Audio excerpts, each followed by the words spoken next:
na ng heat stroke ang ilan sa kanilang mga alagang hayop.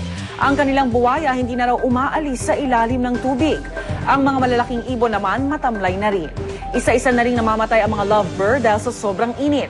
At para maisalba ang mga hayop, tuloy-tuloy ang pagbibigay ng tubig sa mga hayop para hindi ma-dehydrate. State of calamity idineklara na sa bayan ng Kabakan sa North Cotabato. Yan ay para magamit ang pondo ng lokal na pamahalaan sa matinding tagtuyot na tumama sa malawak na palayan at maisan sa bayan. Ang Kabakan ay tinuturing na rice granaries ng lalawigan. Ayon sa kanilang Municipal Agriculture Office, maabot na sa mahigit 600 hektarya ang palayan at mahigit 700 hektarya ng maisan ang nasira na po sa Kabakan. Maglalabas ng 5 milyong pisong financial assistance ang lokal na pamahalaan para matulungan ang mga apektadong magsasaka. Dauna na nagdeklara ng state of calamity ang Isabela at Cagayan. Ginagawa ng National Irrigation Administration ang lahat ng paraan para mapatubigan ang mga sakahan na apektado po ng El Nino. At kaugnay ng balitang yan, makakausap natin si Alexander Rayuan, OIC Administrator ng National Irrigation Administration. Ginoong Rayuan, good morning po. Good morning po, Igan. Good morning po sa ating mga tagapakinig. Anong lugar po ba yung mas binibigyan natin ng prioridad na matulungan po ng patubig?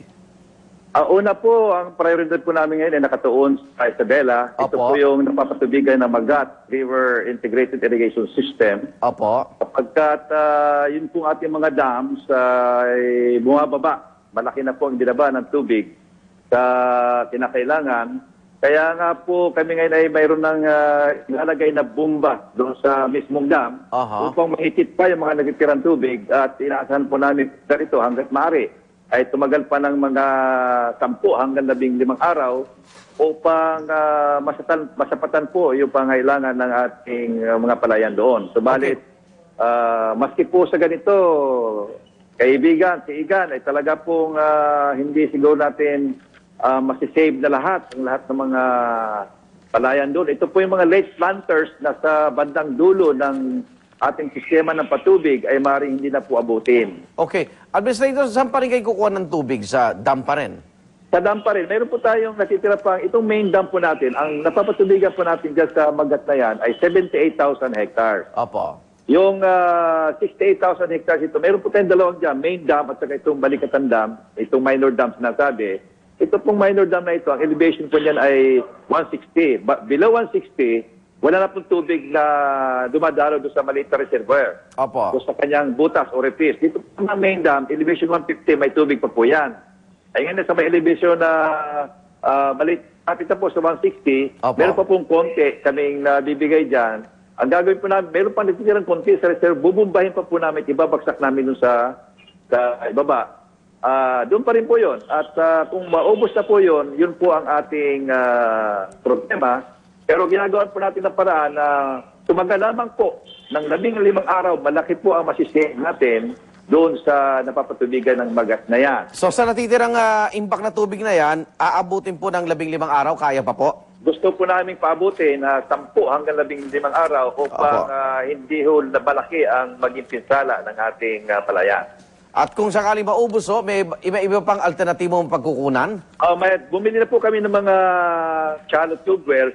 Sa bandang dulo, yung iba po yan ay may mga tubo na handa, nakalaan. Natututukan mo lamang po ng bomba. Okay. At mayroon po tayong mga creeks na maliliit na mayroon pa po mahihipit. Yung bomba po ng aming, nakapamigay na po kami ng bomba, Igan. Opo. At nagpapadeliver pa po kami ng bomba ngayong linggong ito upang yung pong may mahihigit sa bandang dulo ay makatulong. Mga magkano na ho ba ang pinsala dulot ng mga naunang epekto ng El Nino? Sa ngayon po, 310 pa lang. Sinasabi natin 310 pa lang. Okay. Tapos pa lang 10 araw, ma-assist po natin yung mga hindi pa ho nagpapahinog ng palay. Kung ito nagpapahinog na po, sa bandang 10 araw ay baka makasurvive po ito. Pero yung mga namumulaklak pa lang sa bandang dulo, yung late planters, na sinasabi natin, ito po talaga ang katamaan. Administrator, maraming salamat po. Good morning.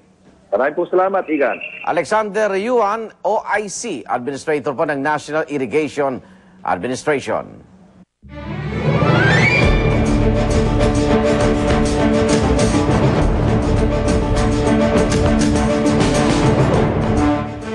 kinatawan ng power sector tiniyak na walang mararanasang brownout sa Mindanao sa mismong araw ng eleksyon sa Mayo.